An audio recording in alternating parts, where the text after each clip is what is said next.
Greetings everyone, Lumberg here. Welcome to today's video. It is going to be about potential August mergers. And we have obtained, thanks to the help of many efforts of VIP players and players in the nation, that have gotten a early look and a VIP notification that, hey, your nation may get selected for a potential August merger. What we've done is really gotten that information, compiled it together in a list, and shared it here with a quick analysis. I'm breaking this video into two parts because there are so many nations, and really we're going to cover it in the first part is going to be about the mergers that are happening for second time mergers, or nations that have already been merged once that are getting their second time merger, and those are happening around globe 4, which is this globe right here, and globe 5, which is this globe right here. And then we're going to talk about first-time mergers, and these are for unlocked nations. First-time mergers for unlocked nations are happening around globe 8, which is this one, and 9. So in this first part of the video, we're going to dive into the second merger nations. And right off the bat, you'll notice that, wait a minute, I thought we were having 2 nation mergers. We should have an even number. Why do we have an odd number? It's because either this list is not complete. Remember, we're relying on just reaching out to people, and this list, take it with a huge grain of salt, because I might be missing information. I might be including a nation that may or may not be included in the list. And then furthermore, Camel may, get some more information on these nations in terms of activity and spend between now and August, and decide to either take one away or add into the pool. So really, don't take this as anything rather than an early look and a possibility. That's why I call it possible August mergers, pool of nations. And also don't be too disappointed if you're one of these nations here that didn't get picked, because you still might get included. And as we know, if it's going to be an even number, we're missing one at least to get to 18 if that's going to be the case. So in this first part, we're going to talk about these nations, and we'll talk about these data metrics. So last merge is that similar information that we've always had, which is, when is the last time that they merged? This is the first time, this is the first merger that they had. Who did they merge with, and what date that was in? The second column, I really like this. This is a new thing that I added that I think is very relevant and telling. It tells you what is the time in months since that first merger happened. So for example, 299 and 309, they had 19 months since since the first merger. And then also look down here in the list. Some of these nations, you can say 249 did not get picked again. I think they confirmed, their VIPs confirmed. I confirmed with some of their VIP players as well that they did not get selected for this August merger. They might get a merger next time, but they didn't for this time. You might think that 249 is one of the most unluckiest, but really it's 293 that might actually be worse off, because they got their first merger 5 months sooner than 249 did. And so this column is relevant and important. Similarly, you can see, well, wait a minute, why is 405 getting a merger only after a year? But again, this list may or may not be as accurate as we think we are. So all of this is not even first-hand or second-hand information. A lot of this is third-hand information, because a VIP rep told a VIP player, and then they either messaged me or messaged somebody else in their alliance, and they told me. What is this next column? So, when you click in Global Conquest, so this is the BP of the nation since in April 2023. So that's when the GC was happening. When you clicked on these nations, they really were able to, they showed a nation BP. Well, it's not really nation BP, but it's a top alliance, top 10 alliance. So if you added up the top 10 alliances, that would form this nation BP. So that's what was the BP that I had in my historical records and from my GC files. And then I've compared that with, well, what happened? Did it increase, decrease? Again, this may or may not be that the world was becoming leaner or growing, or it could just be a factor of some players left from, let's say, the 3rd or 4th or 10th ranked alliance and moved to a 11th, 12th, or 13th ranked alliance. So there could just be movement in and out of top 10. So some of this might be artificial. That's being said, the trend generally is that some nations got leaner, some nations, stayed the same, some nations got more BP. Next, I really like looking at the top 3, because it shows you the concentration of strength. And then what is that top 3 alliance BP compared to the top 10 or the nation? So for instance here, the top 3 in 309 is 82.8% of the total top 10. So it's really well concentrated into those top alliances. Furthermore, if you actually click on this, you can actually see down here what is the actual alliance BP. So even then further, you can see that, okay, I know this is 309. They have a gun alliance, and they really created a super kind of alliance in that gun alliance with 3.3. And really number 2 and number 3 is about, you know, the remaining 3. So there's some relevant information here. And even if you click on this here, you can see I've listed in order what is the top 10 nation BP. So you have some of that. Even beyond this in the formula, there's some detailed information available that you can also gather from. Of course, you can just click on the nation and see the top 10 that way too. Then we've next looked at, you know, what is the top level cities. So this is just city level. So you can see kind of that T12 cities and lasers with the C38. So C38, 37, 36.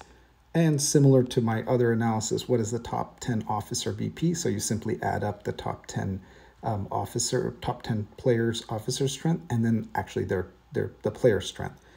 And considering all of these, as well as what I know about the nation, looking at their concentration of strength, looking at some of their officer power, looking at kind of their their composition and what I know about these nations, I've tried to assign them a grade from either A+ to B-. Why did I stick between A and B? Because I think that's exactly how Camel does some of these matchups, is they group these into nations that are A's and B's with pluses and minuses, and then tries to match these up to form a combination in that 2-nation merger that makes, you know, all of them viable candidates and comparable. You know, there's other factors that they consider, you know, what's the markup, what's the activity level. They also probably look at, you know, this BP number. So if you really wanted to do a quick analysis, you can kind of collapse these columns in the middle, just look at alliance BP, look at some of this this grading that I did here, and then try to match up, like, you know, an A with a B, meaning you wouldn't want to match up, you know, let's say a 11 million A with a 11 million or 10 million B, but it might be an 11 million A with a, you know, 8 million or 7 million B, and vice versa, a 7 million A with 11 billion or 10 billion BP. So keeping kind of that total BP and the total number of active players, which I don't have that metric of active players, so you don't have that, but you can rely on the BP. That's easily viewable and kind of comparable to see your potential matches. That being said, if 299 and 309 include in their requests that they both want to be merged, you know, it's going to be unlikely that Camel will listen. There is, you know, these A's and B's and the matchups are dependent on, of course, you know, if there is some bias introduced by, you know, some of the VIP considerations that Camel may or may not take into account. That being said, you know, please take this, lightly. These gradings are, you know, kind of my best effort. I hope I'm not offending anyone. I'm just trying to kind of look at this from a analytical and outsider's perspective view, and probably looking at not enough factors. And this may not be right. So again, I'll say, you know, your best metric is to reach out to the nation leaders, talk to them, get a sense for what they value, and see if you guys are a good fit. And you might find some hidden gems that, you know, some of these Bs are actually, As, and in terms of your, your really seamlessness of being able to be like-minded. That being said, I feel like I should explain a little bit some of the explanations as to why I rank some of these A's and B's. So I'll start with the A's. The A pluses, I have 3 A pluses. 299, 309 are some of those A pluses. 299 is fantastic in terms of just being organized.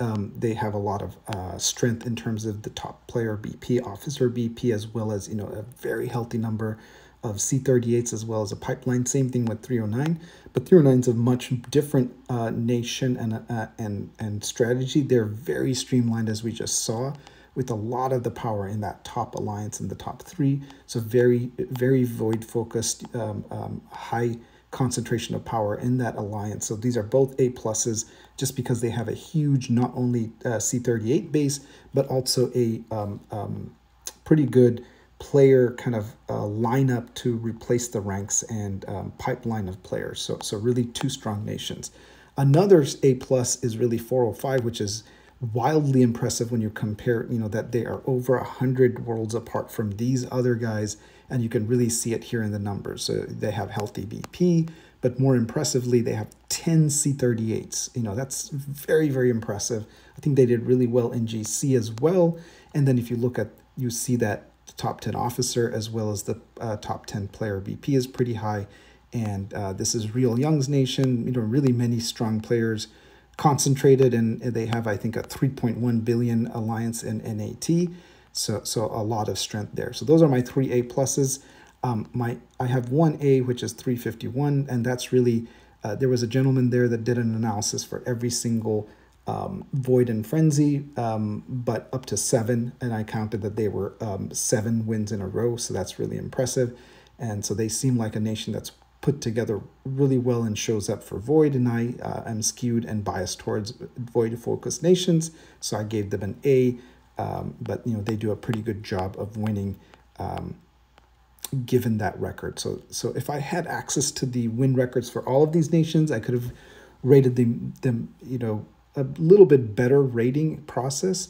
Unfortunately, that Void win record is only available the day of Void, and I am fighting that day, so it's really hard for me to kind of, you know, set time aside on Void Day to look at that history. So I wish Camel made that available all the time, or at least, you know, throughout, you know, all phases, not just phase 5 of Void.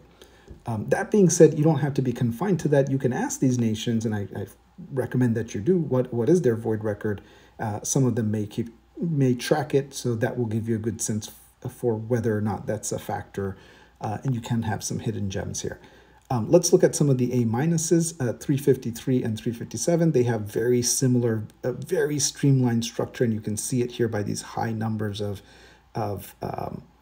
top 3 as a percentage of top 10. So pretty, you know, some of these are leaner nations. You know, this is probably the leanest one, 6.6. So really, I rated these highly. Again, I think 357 is interesting because it has Lead Gone and Rusty. I think they're also in other nations. So depending on whether or not they get a good merger, they may refocus on these nations, and that may give it a potential to be even greater. Of course, some of those monsters being there, you know, helps boost up that top 10 officer power. And so 357, a little bit of a wild card depending on whether or not Lead Gone and Rusty are going to be, you know, very active in them, but, you know, they have some great potential there. Some of the other A minuses are these high 300 nations. You know, it doesn't look like a high 300 nations when you compare their officer strength when they're top 10 player BP. And most importantly, you can see here they have, you know, 5 to 6 C38s as well as a decent pipeline of players that can replace and add to that strength. So these are some impressive nations. Pretty good concentration here in 395, and that's what kind of lean towards that. Also, if they have a very, you know, streamlined, like here, 393 has a 3 billion win alliance, so high strength given that it's a later nation, and that's kind of what led to these rankings. Some of the ones that I ranked poorly are, let's say, you know, let's look at 317 and 339, where their top 3 as a percentage of 10 is actually much on the lower, and that suggests that, and you can see it here, that they just have many alliances. So that many alliances suggests that the world, you know, really can't get their top players and their top strength into one spot. And this game is really dependent on getting your most active and powerful players into one spot, because, you know, that's the winning formula.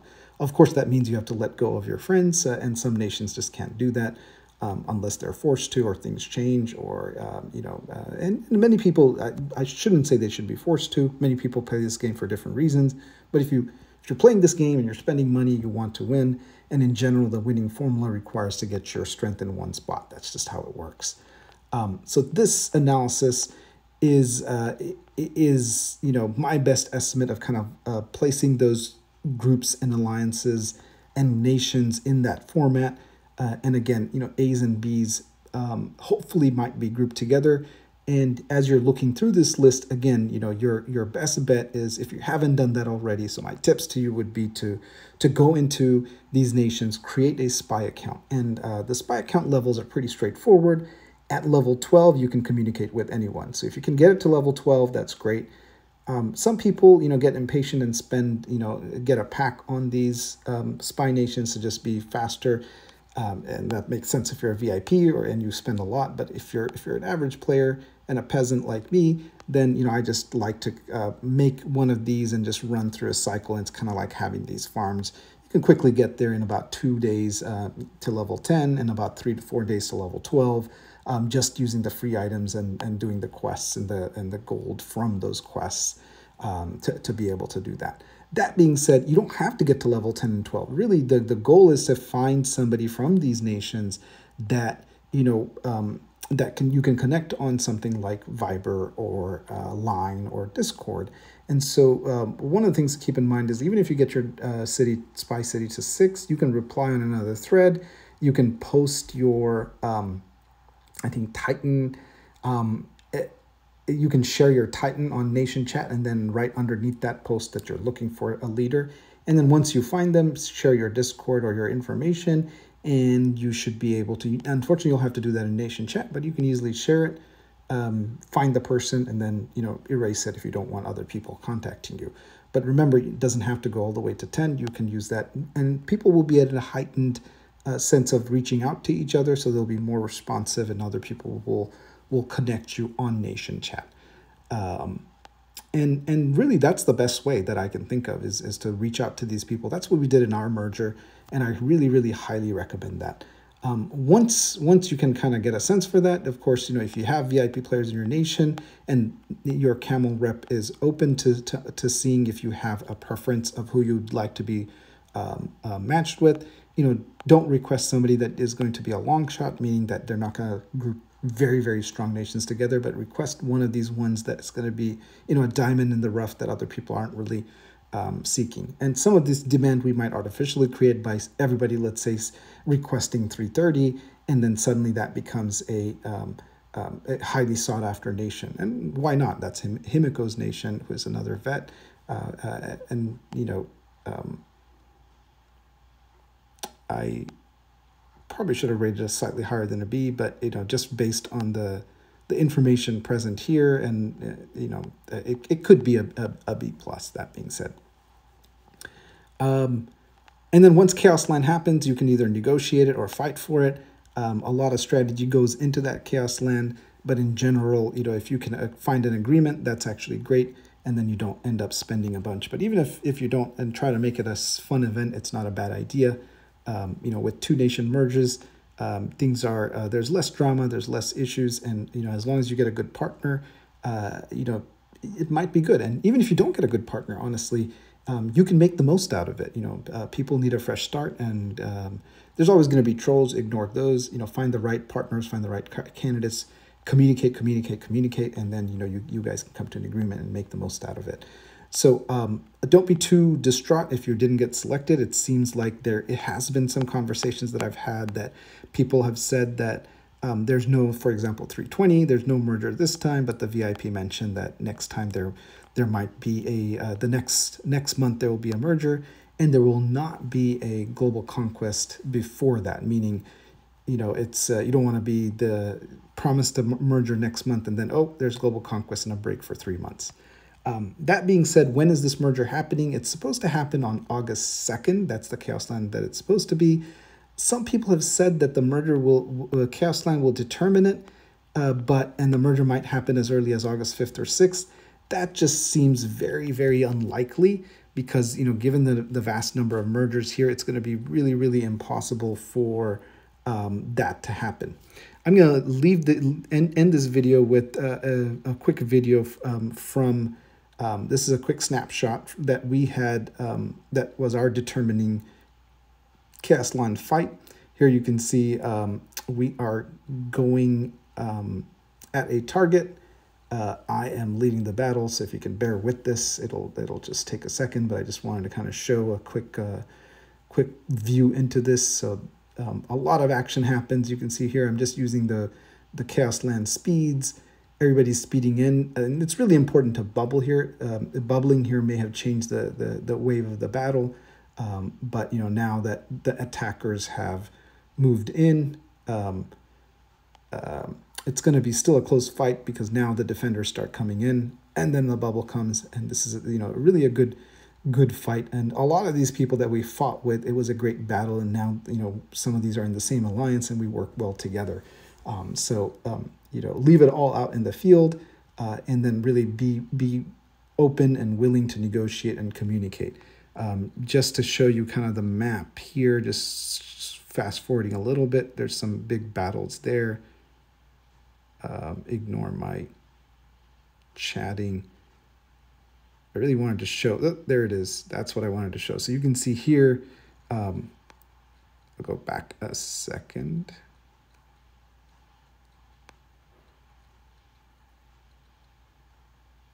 When you look at that map, it's really just, and with two nation mergers, that's really what you're going to have. And you can use a lot of strategy in terms of, leaving somebody unbubbled and, who you attack, how you attack it. The last tip I'm going to share is that when you're having these, when you control the tempo of the attack and that reaction time that you have between, when you're defending versus attacking, when they defend and attack a target that you are ready for, you're going to have a different reaction time. And that reaction time of getting your people really into the battle really does help. So keep that in mind. And then having a couple of stragglers to refresh your front row also does help. But it's really important to have that initial really big push and using those speeds early on. That's it for this video. Good luck in your merger. If you're getting it, if I've missed any information or you have new information, please do reach out if your nation got picked or if you got a message and I don't have you on this list. I really wanted to give, none of this would be possible without the help of the wonderful people and the community, this wonderful community of AOO fans and in different nations. And really a big thanks to these people. So I'm just going to name a couple that I can remember. There were many others that helped, and apologies if I don't mention your name, but Inquisitor, Avarice, Animal, Torch, Ilwar, Devil Dog, Slime, Thomas the Train, Goat, Hannibal, just to name a few. A really big thank you for helping me put together this list. I couldn't have done this without you, and a lot of great organization, and really a special thanks to 299 being extremely organized and really jump-starting this all. I think Inquisitor's analysis is actually better than mine, where she included Titans and Warplanes, and with her permission, I might include it at a later date. That being said, have a great night, good luck, and I'm going to work on the first mergers, so watch the other video that will be in the link, which will be the first-time mergers down here. It's all in the same sheet, and you can find it, as well as I've included, because I have the information from a great source for the locked mergers in August. So stay tuned for the first merger if you care about those nations. And then again, thank you for watching.